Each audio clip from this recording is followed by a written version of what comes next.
ध्यान रखते हुए सूर्य का उस प्राण स्वरूप दुखनाशक सुख स्वरूप श्रेष्ठ तेजस्वी परमात्मा का हम ध्यान करते हैं। वह परमात्मा हमारी बुद्धियों को सन्मार्ग में प्रेरित करे। सविता देवता का तेज हमारे रूम में समा रहा है। हमें आगे चक्र से निकलकर पूरे शरीर में वह तेज फैल रहा है। आसपास ऊर्जा के बादल छाए हुए हैं और हमारे अंदर प्रवेश कर रहे हैं। सर का भारीपन दूर होता जा रहा है। आप कंधे ढीले रखें, रिलैक्स अनुभव करें। हमारे साथ सस्वर गायत्री मंत्र ओम भूर्भुवः स्वाहा तत्सवितुर्वरेण्यं भर्गो देवस्य धीमहि धियो यो नः प्रचोदयात्।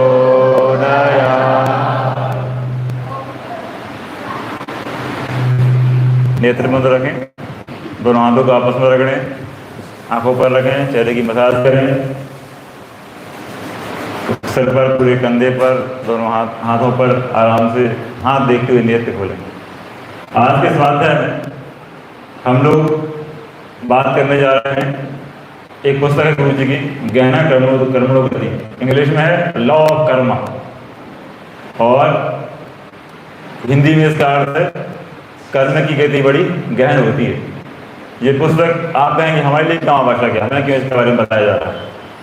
तो आप देखते होंगे कि भैया लोग अच्छी अच्छी बातें करते हैं, अच्छे बनिए, नेक बनिए, देवता बनिए, दूसरों का सहयोग करिए, और आप देख रहे हैं हो रहा उल्टा है। समाज में जो अनीति अनाचार कर रहा है, उसके बिजनेस, उसके पैसे बढ़ते जा रहे हैं ना, बहुत धनी होता जा रहा है, और आपको लगता है भाई उल्टी बात करते हैं ये लोग। तो भाई आपको ये भले ना पता हो, बहुत जो कर्म का बीज होता है ना, वो बहुत जल्दी फलित नहीं होता, उसमें समय लगता है। कितना समय लगता है इसकी कोई जानकारी नहीं है आज तक। तो इस पुस्तक में ये बताया गया है, क्लासिफिकेशन दिया गया है कर्मों का, कितने तरह का होते हैं और उससे क्या क्या लाभ और हानि होते हैं। तो हम जो भी पाते हैं कर्म से ही पाते हैं, आप सब देखते होंगे संसार में तो कुछ प्राप्त होता है। तो सबसे पहले गुरुदेव ने इसमें बात करी है चित्रगुप्त की। आप लोग कहते होंगे या लोग जानते होंगे चित्रगुप्त कौन है, कहाँ है ये, है ना। तो गुरुजी ने कहा है इन दुनिया में अरबों लोग हैं, उससे ज़्यादा जीव जंतु हैं। इन सब का लेखा जोखा अकेले एक इंसान, एक देवता या भगवान किसी के लिए संभव नहीं। तो वो ये करता कौन है, तो हम चार नाम दे दें ना। हमारा जो अंदर का सॉफ्टवेयर है ना, उसमें चार चीज़ें होती हैं, मन, बुद्धि, चित्त, अहंकार। उसमें जो चित्त है वो चित्रगुप्त का अपभ्रंश चित्रगुप्त बन गया। चित्त मतलब हमारे ब्रेन में ग्रे मैटर होता है, जो सब साइंस पढ़े हैं आप जानते होंगे ना, है ना, back side of the brain. तो वो ग्रे मैटर जो होता है, एक फ्राइड नाम के साइंटिस्ट हैं, उसका उनका नाम लिखा है गुरु में। तो फ्राइड नाम के साइंटिस्ट हैं, उन्होंने ये एनालिसिस किया है कि आप जो भी कर्म करते हैं उसका सारा डेटा स्टोर होता है। आपके पास मोबाइल है, मोबाइल में आप रिकॉर्ड करते हो, अभी लाइव चल रहा है, रिकॉर्ड हो रहा है, और ये कभी मिटेगा नहीं। ठीक ऐसे ही जो भी हम काम करते हैं, जो भी विचार करते हैं, काम तो बहुत दूर हो गया, कर्म बहुत दूर आ गया, विचार किया और उसका विचार की जो आपकी जो सोच है उसमें रिकॉर्ड होना शुरू हो जाती है कि आप क्या सोच रहे हैं, और उसी अनुसार फल देती है। तो ये जो चित्रगुप्त ये अलग नहीं है, हमारे अंदर ही है। तो पहला ये हो गया कि चित्रगुप्त जो है हमारे अंतःकरण है। अंतःकरण हमारी आत्मा। आत्मा क्या करती है, तो आत्मा क्या करती है कि जैसे आपने अच्छा कर्म किया तो वो क्या है, एक ऐसा जज है हमारी आत्मा जो पूरा डिसीजन प्रॉपर करती है ना। वहाँ ये नहीं चलता है ना घूसखोरी, कि आपने इनको पाप करा है ना, किसी को परेशान कर गया है ना, और अच्छा काम करने, है ना। अभी देख रहे होगे कितने खतरनाक पेपर में न्यूज़ आती हैं, आप पहला पेज आपका पढ़िए, आपका दिल दहल जाएगा, इतनी खतरनाक न्यूज़ है। कल ही आया था लोग आत्महत्याएं कर रहे हैं, ठीक। तो ये सब घटनाएं, दूसरों पर दुष्कर्म करना और अपने को आत्मघात करना, ये सब क्यों हो रहे हैं? क्योंकि इंसान ये नहीं जाना कि ये जो हम कर्म कर रहे हैं इसका प्रतिफल मिलना निश्चित है। तो सबसे पहले समझ आया आपको चित्रगुप्त कौन है, ठीक, मतलब हमारा ही दिमाग है जिसमें सारा डेटा स्टोर होता है, ठीक। इसके बाद जब भी हम कोई एक्टिविटी पुरानी की होगी, 3 तरह की क्लासिफिकेशन है कर्म की।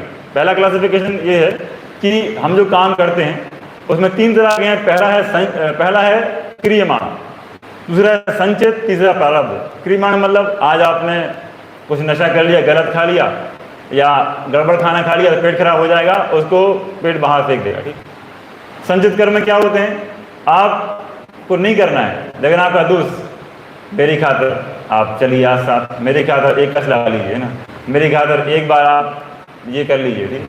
तो आप मजबूरी में जो काम करें वो संचित कर्म कहते हैं। और फिर प्रारब्ध आता है। प्रारब्ध आता होता है, ऐसा होता है कि जो जानबूझकर आपने जानते हुए कि काम गलत है और किया हो, तो आपकी आत्मा सारा रिकॉर्ड बना लेती है और जन जन्मांतर तक वो रिकॉर्ड रखती है और ये व्यवस्था ढूंढती है कि इसने छल किया है, गलत काम किया है, तो उसके अपोजिट में इसको शोक देना है। अपनी आत्मा सोच है ना, ये प्लानिंग करती है कि शोक कब देना है, तो तुरंत नहीं मिलेगा। तो प्लान करेगी कि खतरनाक शोक का कौन सा होता है, बोले एग्जाम्पल ले लीजिए, पुत्र शोक, पुत्री शोक। तो ऐसी आत्मा का आपके परिवार में जन्म कराएगी जिसकी अल्पायु होगी और उसका आपको शोक भोगना पड़ेगा।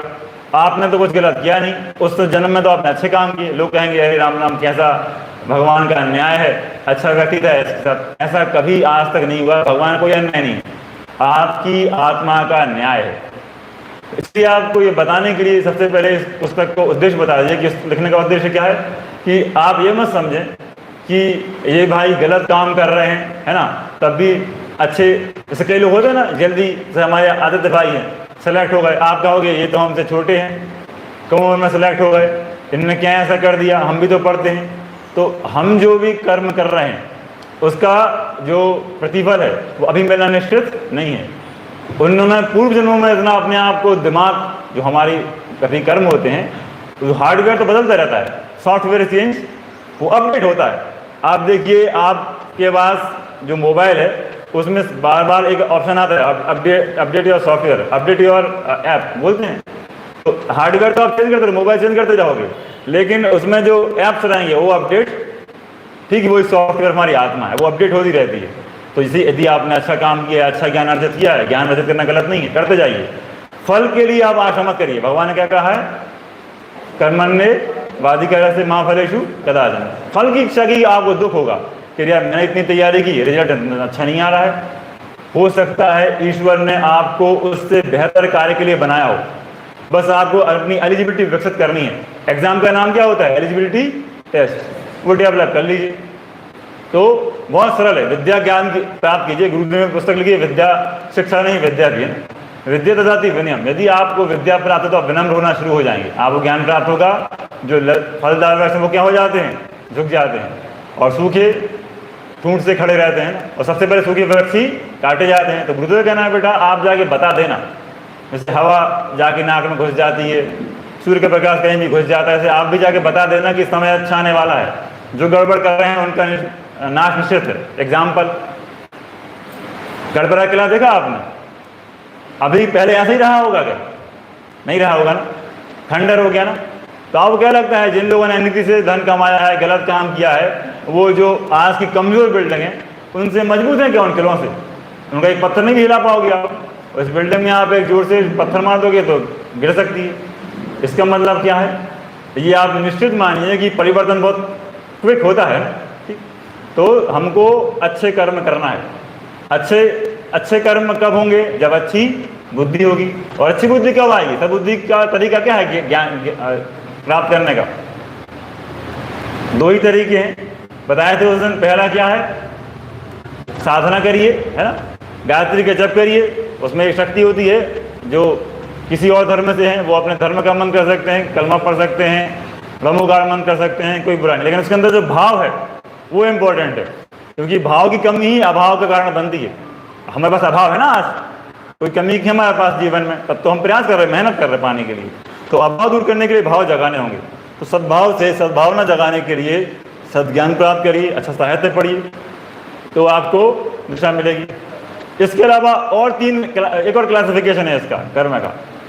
वो कौन सा है? तो कृत, कारित और अनुमोदित। तो कृत मतलब आपने कोई काम खुद से कर दिया, ठीक, किसी को आपने झापड़ मार दिया, है ना, या किसी को आपने अच्छा किसी को हेल्प कर दी, है ना, मदद कर दी आके भाई हम हेल्प करें, क्योंकि आपके अंदर सद्भाव जगे। और तो ये हो गया कृत।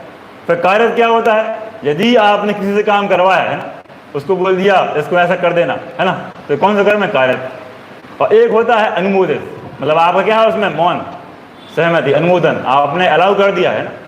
तो भगवान कृष्ण से भगवान प्रथमा भीष्म ने कहा, भगवान ठीक है, पुराना जन्म में हमने कोई पाप किया, पाप सांप को लपेट के फेंक दिया, हम जानते तो थे नहीं गलती हमने करी है, लेकिन गलती हो गई, लेकिन सजा इसी जन्म में इतनी खतरनाक तरीके से क्यों मिली? बोले आप याद करिए, आपने एक अनुमोदित कर्म किया है, और वो आप सभी जानते हैं कौन सा काम है वो? उनके सामने उनकी बहू का ही चीरण हुआ। ये गलती उन्होंने कर दी कि वो एलिजिबल थे, है ना, वो योग्य थे, है ना, वो अधिकारी थे कि उनके एक इशारे पर कोई ये गलत हरकत करने की हिमाकत भी नहीं कर सकता था, लेकिन उन्होंने क्या हुआ? मौन से मत अनुमोदन होने दिया। क्यों? परंपरा है। इसलिए गुरु जी ने क्या कहा है, क्या पढ़ते हैं हम उसमें? परंपराओं की तुलना में जो सही है उसको स्वीकार करें, गलत को स्वीकार करेंगे। आदि काल में यही होता था। एक ईष्ट था भगवान सूर्य कह लीजिए, सविता देवता कह लीजिए, जो हमको जन्म देता है ना, हमारी माँ सविता, तो सविता देवता है ना जो जन्म देता है, तो उसी को वही हमारा उपास्य था। फिर धीरे धीरे वो पत्थर, वो जब दर्शन नहीं होते तो लोगों ने लौटते पत्थर, गोल पत्थर को क्या बना लिया? शिवलिंग का रूप, तो उसकी पूजा होने लगी। फिर मूर्ति के रूप देना शुरू हुआ। फिर अनेक अनेक धर्म संप्रदाय पंथ आए, लेकिन सब बात की परंपरा है। और एक ही मंत्र था सूर्य, एक ही मंत्र था गायत्री, है ना, और उसी का सब जब करते थे, अलग अलग कुछ नहीं था। लेकिन अलग अलग मंत्र आए, चलो स्वीकार कर लिया भाई, ये कुछ समय के लिए भेद हो गया, लेकिन भेद कहने का नहीं है, शब्दों का भेद नहीं है, भावना का भेद है। अभी हम आपसे कुछ गलत बोल दें, लेकिन आपको ये पता है कि इनके अंदर के भाव क्या हैं, तो आप वो सह जाओगे, ठीक। लेकिन कोई और आपसे आके अचानक से बोल दे तो आप वो सहन रिवर्ट करोगे। क्यों? आदमी भाव देख रहा है, तो आपको भाव देखना है, अंदर के भाव जगाना है, सद्भाव जगाना है। हे भगवान, आपको प्रार्थना करनी है कि हमको क्या दें? सद्बुद्धि, सही राह पर चलने की प्रेरणा, ताकि हम हमेशा बोलते हैं, और अपने परिवार का, अपने समाज, देश, दुनिया का भला कर सकें, ठीक। तो इस तरह से ये 3 कर्म की है ना, ठीक है। कृत, कायत और अनुमोदित। और पहला कौन सा था बताइए, याद करिए, आप पढ़ने वाले बच्चे याद होना चाहिए। कौन कौन सा था? पहला क्रियमाण, अभिज्ञा, अभिजट मिला। फिर संचित, संचित में क्या होता है, कैसे करना पड़ता है संचित कर्म, ठीक है। और लास्ट वाला क्या था? प्रारब्ध, है ना, वो कठिन काम है ना, उसको मिटाने का ही एक दो ही, उसको मिटाने का तरीका क्या है? तो आप जो जप करते हैं उससे आपके अंदर सद्भाव जगते हैं। जब ध्यान करते हैं तो आपके अंदर सद्भाव जब जगेंगे तो आप सत्कर्म करोगे, तो आपके जो सामने समस्याएं आएंगी उनको, आप समस्याओं को, आपके सामने परिस्थिति आएंगी उनको 3 तरीके हैं। या तो आप क्या बनाइए, अपनी समस्या मान लीजिए, है ना, या चुनौती मान लीजिए, या फिर अवसर मान लीजिए। अब क्या बनाना है, आपकी इच्छा है। आपने एग्जाम दिया, क्वालिफाई नहीं कर पाए, पंखा टूटा, देखा ना 14 सुसाइड की हैं, कल पेपर में आया कोटा में, है ना, अभी रोज हो रही हैं, लगातार जमाने भर में होती हैं। तो आपके पास परिस्थिति आई, है ना, आपने उसको परिस्थिति को समस्या बना लिया, तो आप सुसाइड क्विट करने का प्रयास करोगे। और यदि आप सही राह, सद्भाव आपके अंदर जगे हैं, तो आप अवध हो जा तो नहीं सेलेक्ट हुए, वो तो खुद कहते हैं। लेकिन कौन से IAS की सैलरी उनसे ज़्यादा है, कौन सा उनसे अधिक कमाता है? या चलिए कमाने की बात छोड़ दीजिए, पैसे तो बहुत लोग कमा ले रहे हैं, किन की रिस्पेक्ट उनसे ज़्यादा है, किन IAS की? नहीं ना। तो आपको भगवान हो सकता है उससे बेहतर काम के लिए बनाया हो, तो आप कभी हार मत मानिए, आप लगे रहिए। एक एग्जाम में, 2 एग्जाम में एक समस्या आई है, और दूसरा अगर मान लो हो भी कि आपके एग्जाम निकल गया, तब आप छोड़ दें क्या? नहीं छोड़ें। क्यों? उसके बाद और कठिन कार्य शुरू होता है। आपकी शादी होगी, जीवन साथी मिलेगा, यदि आपके अंदर सद्भाव, सद्ज्ञान है तो कैसा नहीं मिलेगा उसको आप अच्छा। और यदि आपके अंदर दुर्भाव है तो अच्छा खासा इंसान को आप बिगाड़ के रख दोगे, और आप गलत काम करोगे, भ्रष्टाचार करोगे, उसकी संपत्ति, उसका धन वो खाएगा, बुद्धि भ्रष्ट होगी, पत्नी की गलत राह पे जाएगी, बच्चे गलत राह पे जाएंगे, और लास्ट में आप सबसे त्रस्त होके, ठीक है, वो काम करोगे जो नहीं करना चाहिए, और फिर आपकी आत्मा अपना सिर धोने की पछताई कि हमने ये बहुत बड़ी गलती कर दी कि इतना इम्पोर्टेंट हमको लाइफ मिली थी, उसको हमने गलत तरीके से अज्ञान के कारण गंवाया। अब अज्ञान क्यों आता है? उसके दो कारण हैं, आलस और प्रमाद। आलस, फिजिकल लेजीनेस, कौन बुक उठाए, है ना, कौन पढ़ाई करे। प्रमाद, कौन अच्छे विचार करे, कौन सुबह से उठे। देखो आलस क्या है? शरीर का सुबह से उठने का प्रयास करना। और प्रमाद क्या? उठ तो गए लेकिन कुछ और काम में लग गए जो ज़रूरी है। भाई आप शरीर को फिजिकल फिटनेस के लिए बिल्कुल टाइम दीजिए, 20-25 मिनट दीजिए, घूमिए, योगा करिए, सब करिए, लेकिन सबसे पहले जो दिमाग में उठते ही साथ फ्रेश है उसको, वो बताता हूँ मैंने कि ये गाना आप सुबह सुनिए, गाना रात में सुनिए, तो जो फ्रेश ब्रेन है उसको आपको सद्ज्ञान सद्भाव जगाने पड़ेंगे। उसके लिए आपको ईश्वर का ध्यान करना पड़ेगा। क्यों? क्योंकि महापुरुषों ने किया है और सही राह पे चले हैं। उदाहरण आपके सामने है, स्वामी बोलिए विवेकानंद, उनके शिष्य, भाई उन्हें अलग दिशा में अपनी पावर का यूज़ किया। उनके शिष्य सुभाष चंद्र बोस, उस समय अलग आवश्यकता थी, देश को आज़ादी की, उन्होंने उसमें उपयोग किया, उन्हीं के शिष्य थे। उनके ऊपर चले जाइए, भगवान बुद्ध, भगवान महावीर, भगवान शिव का कौन सा फोटो आप अधिकतर देखते हैं? ध्यानावस्था। तो ऐसा नहीं कि हमेशा उसी अवस्था में रहिए, वो केवल सुबह का समय है, उसमें आप आधे घंटे जो हम लोग कराते हैं वो ध्यान करिए, या आप अपने आप से कर लीजिए, उसका ऑडियो अवेलेबल है। क्योंकि वो ध्यान किसी साधारण व्यक्ति के द्वारा दिया गया नहीं है। आप इसको साधारण इंसान ना माने जिनका फोटोग्राफ आप देख रहे हैं। एक इंसान आपको बार बार बताते हैं, पूरा जीवन समर्पित कर दिया केवल सभी के सृष्टि के कल्याण के लिए, ठीक। तो इसलिए उनका बताया ध्यान करेंगे तो आप शुरुआत कर लेंगे ना, फिर अपने आप वो दिन भर आपके अंदर काम करेगा और आपके अंदर से जो दुर्भाव निकल जाएंगे, सद्भाव जग जाएंगे, ठीक। तो ध्यान कीजिए। और जब भी मन भटके तो हाथ में मोबाइल है, यहाँ वहाँ रील क्या कर दी, आपको ऐसा से भटका दिया वहाँ यहाँ, लेकिन पुस्तक है तो भटकने, पॉकेट बुक 5 रुपये की आती है, बुक जेब में रखिए, चल दीजिए, कहीं भी निकाल के पढ़िए। तो ऐसे आप जो है आप हमेशा किस में रहेंगे? उत्कृष्ट विचारों के सतत सानिध्य में रहेंगे। ऐसी एक पुस्तक भी है ना, ठीक है। उसके बारे में अब मैं कल वहाँ गया लाइब्रेरी में, एडिना कॉलेज में, हम लोगों ने यहाँ बैठ के एक पीपीटी बनाया तो बढ़िया तैयार कर लिया हमने और लेके गए नीचे, और थोड़ा सा गलती हो गई जल्दी में तो वो सब गायब। अब वहाँ पहुँचे एडिना कॉलेज, 15 मिनट प्रोग्राम को है, हमारा जो पीपीटी है वो गायब। भैया एक फ्यूनरल में गए तो वो आ नहीं पाए, समस्या थी उनसे बहुत काम आसान हो जाते हैं मनीष भैया। उसके बाद वहाँ पहुँचे तो पेन ड्राइव में जैसे तैसे पुराना पीपीटी लिया, मार घसीट के पेन ड्राइव में लगाया तो कंप्यूटर बंद। कंप्यूटर चालू हुआ और हम उसके कंप्यूटर चालू हुआ हमारे बोलने शुरू करने के 10 मिनट बाद, और पीपीटी कहीं जा रही। लेकिन हम घबराए नहीं, क्योंकि हमको पता था कि भाई हमको किसकी बात करनी है, गुरुदेव की। हमारा क्या है? कुछ नहीं, हम क्या है, टेप रिकॉर्डर है, बस बोलना है उनका ध्यान करके। एक बार गायत्री मंत्र बोला और उनको वही पता जो आपको बताया था। क्या बताया था पिछली बार? आपको बताइए क्या करना है हमको जीवन में। पहला क्या था? याददाश्त बढ़ानी पड़ेगी, है ना। मैं गायत्री मंत्र जब भी याददाश्त बढ़ेगी, ये मेमोरी बढ़ाता है।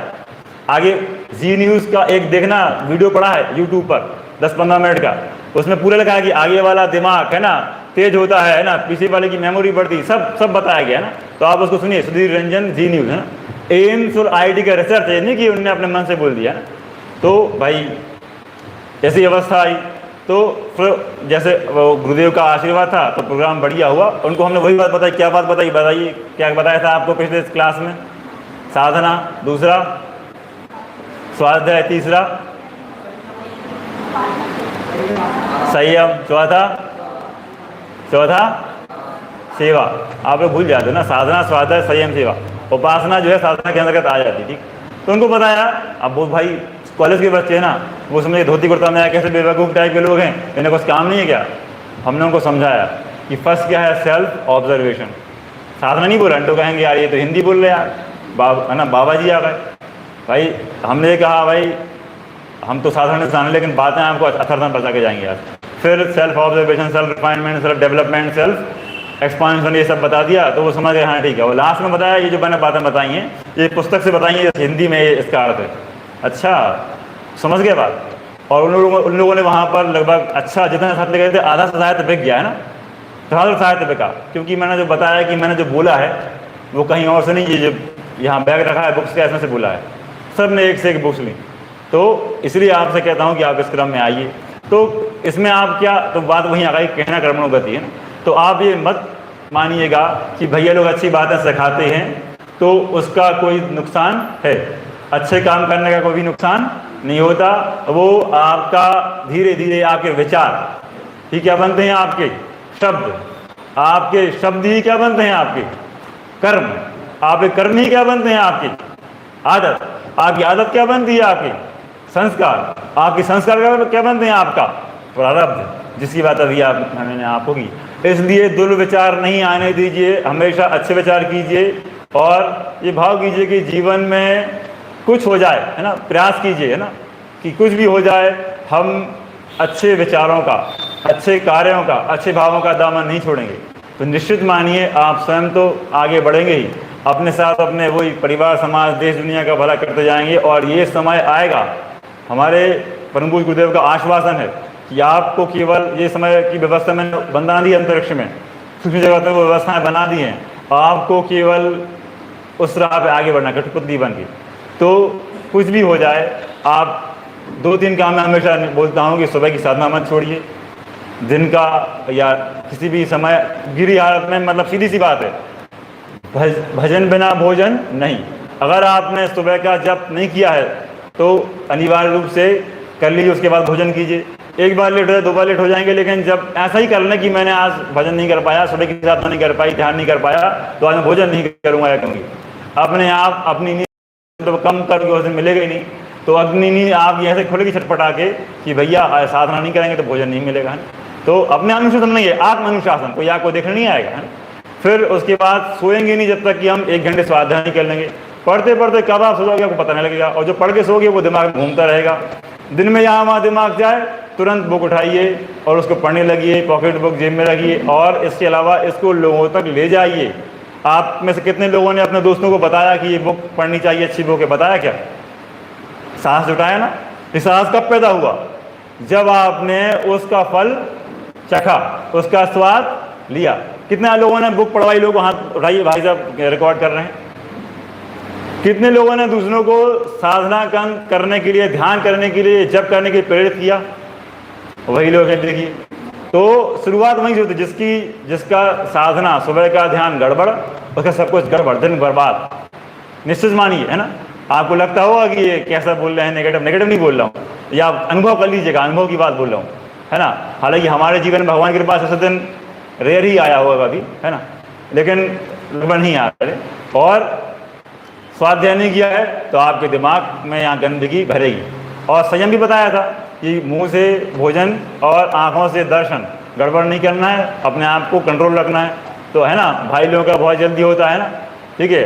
पहले बताया था मैंने कि आपको 21 मिनट का एक एपिसोड आता था, आप कितने सेकंड की रील बनती है? 15। और हम कितने सेकंड देखते हैं? क्योंकि डिस्ट्रैक्शन इस कदर हावी हो गया है। तो वो बचाने का तरीका केवल एक है, वो है ध्यान। इसलिए अनिवार्य है, ये अनिवार्य है, इसका कोई और अल्टरनेटिव नहीं है। आप कुछ भी कर लें, गुरुदेव कहते हैं, उन्हें स्वयं का, ये मेरे शब्द नहीं, आप तो वीडियो देख लीजिए बेटा। सुबह का ध्यान का, सुबह की साधना का कोई अल्टरनेटिव नहीं है। और आपके दिन के, शाम के, रात के समय स्वाध्याय करने का कोई अल्टरनेटिव नहीं है। और आपकी यदि मुंह में गलत चला गया तो जैसा खाओगे अन्न वैसा रहेगा मन। अन्न गड़बड़ खाया तो मन होना ही निश्चित है, ठीक है। तो इसलिए जो हमारे ये जो पुस्तक है, इसमें बड़ा विलक्षण ज्ञान दिया है। छोटी सी पुस्तक है, 10-20 रुपये की किताब है, तो बहुत ज़्यादा बड़ी भी नहीं है। आप चाहें तो उसको पढ़ सकते हैं और अपने जीवन को उत्थान कर सकते हैं। तो आज बहुत समय मैंने आपका ले लिया, तो इतनी शब्दों के साथ मेरी बात समाप्त। सभी को प्रणाम, धन्यवाद, नमस्कार। आज